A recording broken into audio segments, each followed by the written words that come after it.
হেফাজতে ইসলাম বাংলাদেশ একটি অরাজনৈতিক ধর্মীয় সংগঠন, আপনারা সকলেই জানেন। এবং আমরা হেফাজতে ইসলামের পক্ষ থেকে বরাবর কথা বলে আসছি যে হেফাজতে ইসলাম বাংলাদেশের সকল ধর্মপ্রাণ মানুষের আস্থার ঠিকানা।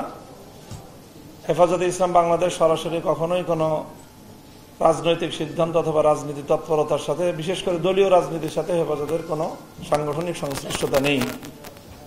কাজেই হেফাজতে ইসলাম তার নিজস্ব প্ল্যাটফর্ম থেকে কোনো রাজনৈতিক দলীয় কর্মসূচির সাথে কোনোভাবেই সম্পৃক্ত না।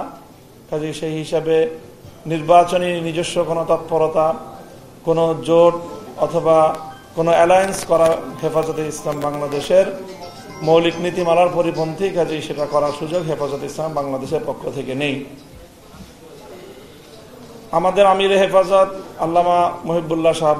আল্লামা শাহ মুহিবুল্লাহ বাবুনগরী, তিনি শুধু হেফাজতে ইসলাম বাংলাদেশের আমির নন, তিনি বাংলাদেশের বর্ষিয়ান এবং সর্বশ্রেষ্ঠ একেবারে শীর্ষ আলেমে দ্বীন।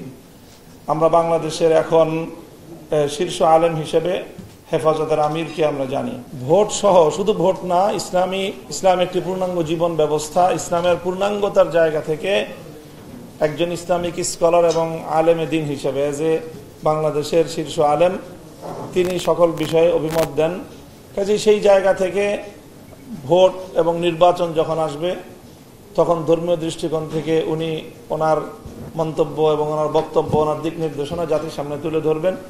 সেই বিষয়ে যে কেউ তার বক্তব্য তুলে ধরতে পারে এবং দেশের মানুষ, আলেম ওলামাদের এই সকল ধর্মীয় বক্তব্য তারা তাদের মতো করে বিশ্লেষণ করবে এবং মূল্যায়ন করবে ইনশাআল্লাহ। 4 গুণ শক্তিশালী এনজাইম ও অধিক ফেনা সমৃদ্ধ অরিক সিলভার ওয়াশ মাত্র 70 টাকায়। এটা আগাগোড়াই হেফাজতে ইসলাম সম্পর্কে প্রশ্ন যে হেফাজতের নেতৃবৃন্দ অনেকেই রাজনীতির সাথে সম্পৃক্ত, কিন্তু আমরা বারবার বলছি যে হেফাজতে ইসলাম বাংলাদেশের মধ্যে রাজনৈতিক, অরাজনৈতিক সব ধরনের ব্যক্তিবর্গই এখানে আছেন। হেফাজতের মঞ্চ এটি কোনো রাজনৈতিক মঞ্চ নয়। হেফাজতে ইসলাম বাংলাদেশের মধ্যে অনেকগুলো রাজনৈতিক সংগঠনের শীর্ষ নেতৃবৃন্দ এখানে হেফাজতের বিভিন্ন দায়িত্বে তারা রয়েছেন। কাজেই তারা তাদের যার যার দলীয় পরিচয়ে, রাজনৈতিক দলীয় পরিচয়ে তারা রাজনীতি করেন। তাদের রাজনৈতিক বক্তব্য, তাদের রাজনৈতিক এজেন্ডা, তাদের রাজনৈতিক কর্মসূচি এটা কখনোই হেফাজত ওন করবে না। এটা সবাই যার যার দলীয় প্ল্যাটফর্ম থেকে তারা করেন এবং তার দলীয় প্ল্যাটফর্ম এটার জন্য দায়ী বা তার দায় নিবে। হেফাজতে ইসলাম বৃহত্তর অরাজনৈতিক একটা প্ল্যাটফর্ম।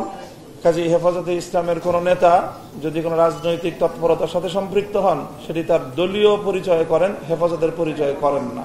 হেফাজতে ইসলাম বাংলাদেশ আগাগোড়াই একটি শান্তিপ্রিয় এবং দায়িত্বশীল সংগঠন।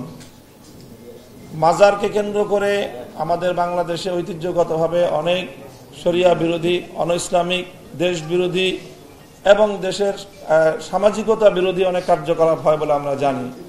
প্রায় অনেক মাজারেই বিভিন্ন মাদক সহ অন্যান্য এই সকল জাতীয় কার্যক্রমেরও ব্যাপক কথা শোনা যায়। সেই বিষয়ে হেফাজতে ইসলাম দেশকে এবং প্রশাসনকে সবসময় বলে থাকে এবং আজও আমরা বলছি যে এই বিষয়ে প্রশাসন যেন যথাযথ পদক্ষেপ গ্রহণ করে। সেখানে দেশের শান্তি শৃঙ্খলা বিরোধী, ধর্ম বিরোধী, আইন বিরোধী, অসামাজিক কোনো কার্যকলাপ যেন চলতে না পারে। তবে হেফাজতে ইসলাম নিজের হাতে আইন তুলে নিয়ে এই সকল মাজারে কোনো হামলা পরিচালনা করা অথবা আক্রমণ পরিচালনা করাকে হেফাজতে ইসলাম সমর্থন করে না এবং কেউ করে থাকলে হেফাজতে ইসলাম কোনোভাবেই এটাকে সমর্থনযোগ্য বলে মনে করে না।